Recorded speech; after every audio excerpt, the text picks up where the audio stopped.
이번 주말 드디어 스프링 트레이닝 경기들이 시작을 하는데요. 정말 겨울 동안 야구를 보지 못하니까 답답해서 죽을 것 같았고, 마음 같아서는 지금 당장이라도 플로리다로 한 12시간 운전해서 내려가 보고도 싶지만 뭐 먹고 살아야 하니까 그러진 못하겠고요. 그래도 이번 토요일부터 TV로라도 시범 경기들을 볼 수 있어서 좋네요. 여기 토론토 현지 분위기도 아직 정식 개막일은 한 달 넘게 남기는 했지만 벌써 신문기사나 스포츠 방송국들이 정규 시즌 선발 라인업을 가지고 이야기를 시작하고 그러네요. 그래서 오늘은 토론토의 선발 라인업을 가지고 이야기를 해보려고 하는데, 토론토 이야기만 가지고는 영상 내용이 중요한데도 조회수가 좀 안 나오더라고요. 아무래도 구독자분들 대부분이 한국에 계신 분들이 많아서 한국 선수와 관련이 없으면 아무래도 관심이 떨어지겠죠. 그래도 토론토의 문제점과 좋은 점이 무엇인지를 보시면서 메이저리그를 이해하시는 데 좀 도움이 되셨으면 좋겠습니다.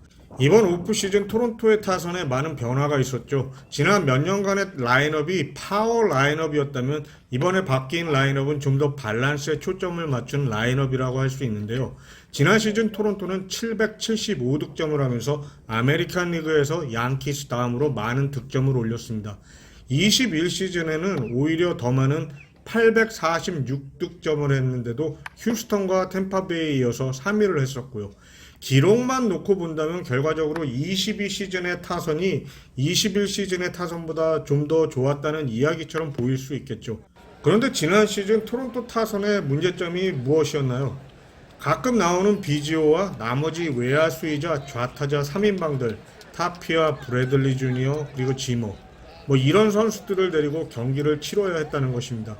한마디로 좌타자 없이 우타자로만 타선을 짜는 기형적인 라인업이었죠.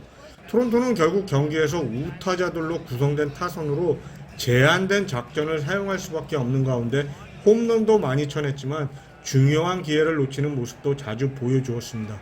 거기다가 경기 후반부에 가서는 상대 팀들의 하이 레버리지 구원 투수들한테 밀리면서 허무하게 경기를 내주는 경우도 많았고요. 놀랍게도 좌타자가 전무한 가운데서 파워를 앞세운 타선이 리그에서 득점 2위를 했다고는 하지만 그것뿐이었죠.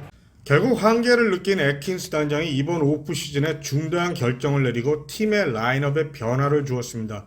덜튼 바쇼, 케빈 키어마이어, 그리고 브랜든 벨트를 영입하면서 팀 라인업의 최대 약점이었던 좌타자들을 새로 보강한 것입니다. 즉 테오스카와 구리엘 주니어의 파워 타선에서 좌타자 3인방의 영입으로 밸런스 타선을 만들 수 있게 된 것입니다. 지난 시즌 토론토 같이 일방적으로 우타자만을 가지고 라인업을 구성하다 보니까 상대 투수들이 한번 리듬을 타기 시작하면 타자들이 어려움을 가질 수밖에 없었고, 또한 상대 감독들이 이를 파악하고 자완 투수보다는 우완 투수를 더 많이 기용하면서 토론토의 강타자들 게레로, 비셰, 커크 등이 상대적으로 불리한 상황에서 타격을 하게 만들었다고 보여지고요. 사실 지난 시즌 토론토의 타선이 자완 투수들에게 약해 보이기도 했지만, 만약에 게레로나 비셋이 이번 시즌 더 많은 좌완 투수들을 상대한다면 시즌 성적에 어떤 변화가 있을지도 관전 포인트가 될 수 있을 거예요.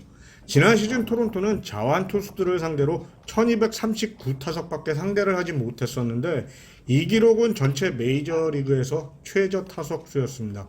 마이애미가 1316번으로 다음이었는데 이것만 해도 차이가 꽤 크죠. 그러니까 상대 감독들이 토론토의 타선을 상대로 그만큼 좀 더 쉽게 작전을 펼칠 수 있었다는 이야기입니다. 참 웃을 수도 없고 애킨스가 이런 면에서는 좀 아쉬운 부분이 있어요. 아무튼 타선이 좌우로 변화를 주게 되면 투수들의 어프로치도 계속해서 바뀌면서 토론토 타선을 상대로 쉬운 투구를 하기는 어려워 보인다는 것입니다. 특히 경기 후반부에 좌타자가 없어서 100마일 가까이 던지는 하이 레버리지 우완 투수들을 상대했던 것에서 벗어나 이번에 영입한 바쇼나 벨트의 옵션이 생기면서 상대 감독의 경기 운영에 어떤 영향을 미칠지도 솔직히 궁금하네요. 단 벨트 본인이 이야기하듯이 20-21 시즌의 폼으로 돌아왔다는 전제하에서 말이죠. 만약에 마커스 세미언 때처럼 벨트가 21 시즌만큼만 해준다면 930만 달러의 계약은 정말 대박 계약이 될 것입니다. 물론 벨트가 부상이나 예상보다 저조한 성적을 낸다면 바쇼만 남게 되는 문제가 생길 수도 있기는 하지만요.